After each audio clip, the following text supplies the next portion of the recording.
Police बहू की पहली रसोई। जहां एक और ससुराल में बहू से सलीके की उम्मीद की जाती है, वहीं अगर वो बहू एक पुलिस अफसर हो तो उसके प्रति परिवार की अपेक्षाएं और समाज की नज़रें दोनों बदल जाती है। पर क्या एक वर्दीधारी बहू भी अपने परिवार के साथ प्रेमपूर्वक रसोई में उतर सकती है? झांसी जिले के एक संभ्रांत परिवार में शहनाइयां बज रही थीं। पूरे मोहल्ले में चर्चा थी। पुलिस अफसर बहू आ रही है, वो भी इप्स अनुप्रिया। एक तेज तर्रार, अनुशासित और संवेदनशील पुलिस अधिकारी अपने काम के लिए जानी जाती थी। लेकिन शादी के बाद जब वह पहली बार ससुराल पहुंची तो वर्दी के पीछे की लड़की ने सांस ली। अब वो सिर्फ अफसर नहीं, एक बहू भी थी। सास विमला देवी थोड़ी संकोच में थी। पुलिस की नौकरी करने वाली लड़की भला रसोई में क्या जानेगी? नंद पायल भी चुपचाप ताकती थी। बहू को देखकर वो खुद को ही कमजोर समझने लगी थी। पर अनुप्रिया ने सबसे पहले सास के पैर छुए, नंद के लिए चूड़ी लाई और ससुर के लिए उनके पसंदीदा लेखक की किताब भेंट में दी। सब थोड़े हल्के हो गए। शादी के 2 दिन बाद विमला देवी बोली, बेटी, कल तुम्हारी पहली रसोई है। कोई भारी भरकम चीज मत बनाना, हलवा बना देना, पर समय से बना देना, मोहल्ले की औरतें भी आएंगी। अनुप्रिया मुस्कराई और बोली, माँ जी, आप मुझे मौका दीजिए, मैं पूरी थाली तैयार करूंगी परंपरा के अनुसार। सास को आश्चर्य हुआ, लेकिन उन्होंने हाँ कर दी। सुबह 4 बजे अनुप्रिया उठी।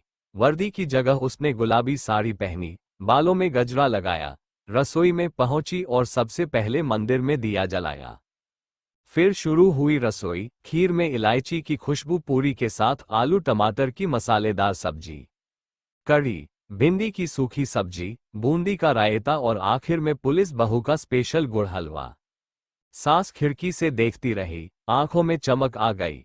मालती चाची ने तो आते ही कहा, हे भगवान, अफसर बहू ने इतनी स्वादिष्ट रसोई कैसे बनाई? पायल बोली, दीदी ने सब खुद बनाया है, माँ ने हाथ भी नहीं लगाया। मालती चाची ने चुटकी ली, अब तो पुलिसिया डंडे से नहीं, हाथों की खुशबू से मोह ले रही है बहू।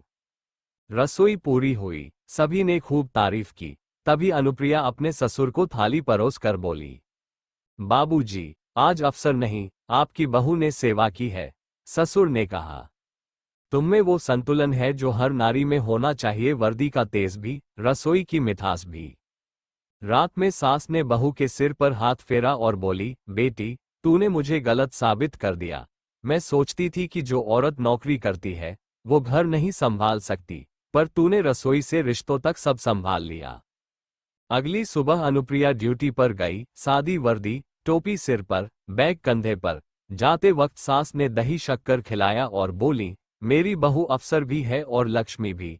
एक स्त्री की पहचान केवल उसके पेशे से नहीं, बल्कि उसके प्रेम, समर्पण और संतुलन से होती है।